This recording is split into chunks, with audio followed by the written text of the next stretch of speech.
Hello, my name is Jordan Robinson, and my presentation will be on the Hessians who fought for the British during the American Revolution.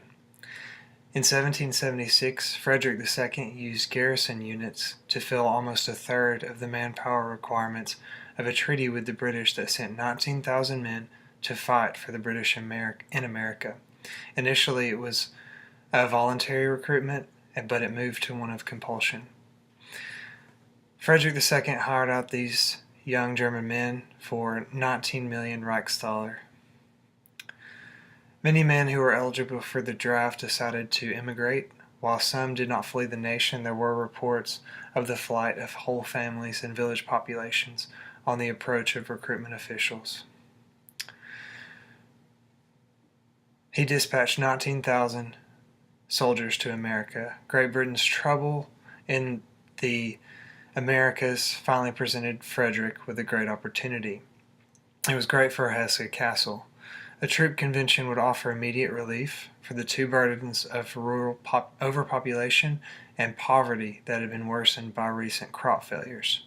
It also promised to replenish money for the military that had been depleted by previous deficits. This also provided a safe way to create an alliance with Great Britain. The British thought the quick dispatch of Hessian troops would bring a swift end to the rebellion, so the British agreed to pay twice the set rate per soldier until at least one full year beyond the end of the hostilities. They also backdated the treaty by 2 weeks to give the Hessian government a large store of cash to quicken its recruitment efforts. The British also promised to protect Hesse Castle if they were attacked by an enemy force. During the breakup of the medieval German Empire, the leasing out of soldiers became a common practice. There was no bureaucratic state branch of government for raising, equipping, paying, and maintaining men for service in the military, nor for collecting taxes to support them. Kings and princes turned to military enterprisers who were paid per soldier they recruited. The soldiers were recruited from uprooted people who agreed to put themselves out for hire and enlisted in return for bounty money. There was a song that went during this period that said, "Who wants to come along to America? The Hanoverians are already there. The Hessians are recruiting by force. The Brunswickers won't be far behind. Who wants to come along to America? All you could ask for you'll find in America." From this tune, it becomes clear, and from another that said, "Look alive, brothers, take up arms, it's off to America. Our army's already gathered there, long live victory. Red gold will come rolling in, and we'll have, and we'll have, and we'll have, and we'll have more pay." So it becomes clear the primary motivation for these soldiers was monetary. German soldiers often did receive good pay relative to what they were used to in Germany, and they were able to send a fair amount back home.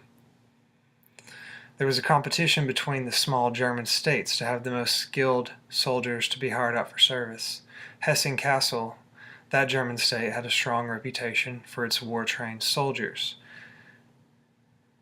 The people were descended from an ancient warrior named Kati. They were the most successful of all the states that loaned out soldiers. Hessen became largely Calvinist in 1605 and fought on the Protestant side in the 30 Years' War. It was well trod and inhabited by soldiers.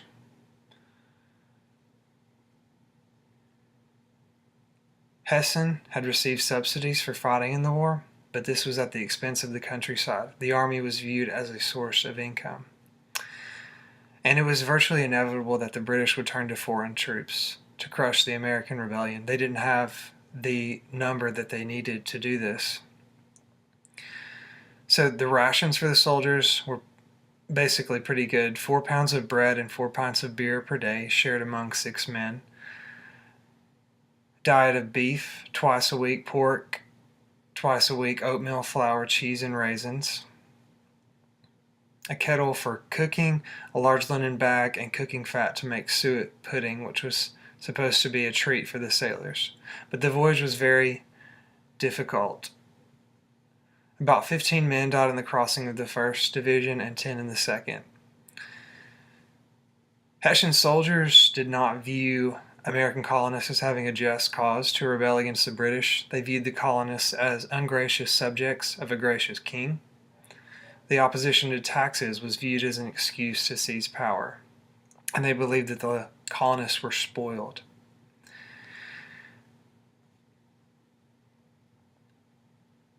The Hessian people were typically very religious. It was customary in all ships that a prayer meeting be held every morning and every evening, and a preaching service on Sundays. A small book of prayer would accompany many men, which is still a major part of the small bookshops of the Hessian citizens. One historian said, "So with the ancient fear of God of the patriarchs in their hearts, the Hessian people landed on the soil of America." And this is an extract from adventurer, German poet J.G. Swimme, a Hessian soldier who participated on the voyage. He said, "On the English transporter we were pressed and packed like salted herrings. The deck was so low that a grown man could not stand upright, and the bunks not high enough to sit in.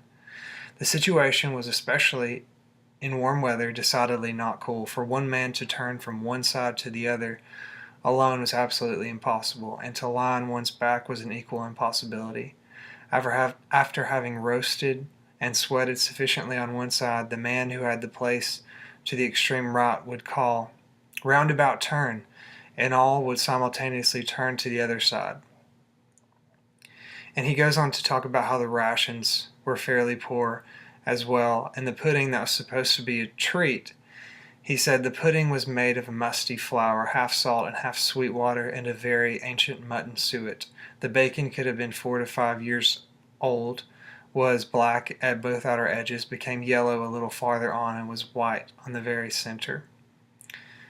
The biscuits were often full of worms, which we had to swallow in lieu of butter or dripping, if we did not want to reduce our scanty rations still more.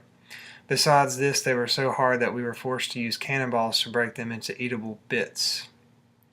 So, a different account from a Hessian soldier on the rations than the aforementioned one. The American rebels considered Britain's employment of foreign mercenaries a horrible act, and revolutionary propagandists used the mercenaries to differentiate between British tyranny and American liberty. But ironically, the colonists employed foreign troops as well. The revolutionaries recognized that they had to have support from foreign troops to achieve freedom from Britain. The Continental Congress advised its commissioners to the French court of the need for a speedy declaration of France and European assistance for the United States, and Thomas Jefferson said it would not have been a conceivable victory if the French had not helped. To be sure, there were fewer foreigners fighting for the American colonist side than there were for the British. After the Hessians arrived on Staten Island, Congress formed a committee to make plans to encourage the Germans to defect to the American side, and distributed leaflets offering land and livestock if they would join the Americans. The thousands of poor young peasant men who enlisted in the army to serve subsequently stayed in America were enticed to stay in America by the economic realities. They realized that they would not have as great options if they left and went back to Germany. The German officers' devotion to the British army was likely not helped by the circumstances in which they found themselves. The Hessians were largely subservient to the British command, and they were not entirely provided the necessary means to thrive. From a diary kept during the Revolution, we have this account: January 1st, 1779. "Commencing today, we received only bread, and for the other half rice. Also, our bread is baked mostly from rice and pea flour because there is no longer any other kind of flour available." Whether a Hessian remained loyal to the British or joined rebel forces depended upon his perception of whether he would gain financially or whether he would gain better living conditions. Soldiers' views of Americans were always flip-flopping, as were their views of its people. Many writers demonstrated enthusiasm for America in their work. Some pointed out the seeming lack of necessary status and education among the soldiers, but those who deserted to the Americans saw this as a strength in the American system. There was an issue of German desertion between 1778 and 1780 when the British Army was stationed in widely scattered settlements. The number of officers was low and discipline was lax. Sometimes prisoners of war and people who sided with the revolutionaries succeeding in persuading German soldiers to quit their service to the British. Most deserters were apprehended and the number became negligible. The Hessians' role in the revolution did not improve the German image among revolutionary American colonists, as exemplified by the notorious satires Edict by the King of Prussia of 1773 and Sale of the Hessians from 1777. After the American Revolution, many Americans of German descent fought for the Union, however, which greatly improved the reputation of German Americans. More than half of the 30,000 auxiliary troops that had left for America, as many as 17,000 of them, at least, moved back to their native Germany. Most who returned seemed to have remained untouched by American revolutionary impulses. Some who had felt sympathy towards the cause of the rebels expressed their regret in their pension applications that they had been made to participate in the War of Independence, that they had been forcibly recruited by their king for an unjust cause. One German language newspaper had to change its stance. It initially was very supportive. It's called Deutsche Chronik, and it was very supportive of the American Revolution, but had to change its tone once German soldiers were recruited because they felt they could not go against their own people. The decision to use German troops, because they were foreign troops, against the Americans raised the ire of the colonists. They were infuriated by this news even before Hessian troops made it to America. So this helped build support for the revolution. On the first anniversary of the Declaration of Independence, the Reverend William Gordon pointed out that when Americans heard that there were going to be foreign mercenary troops used against the Americans, this brought tremendously more support for the revolution. So this has been the presentation on the Hessians. I hope you have enjoyed it. Thank you very much.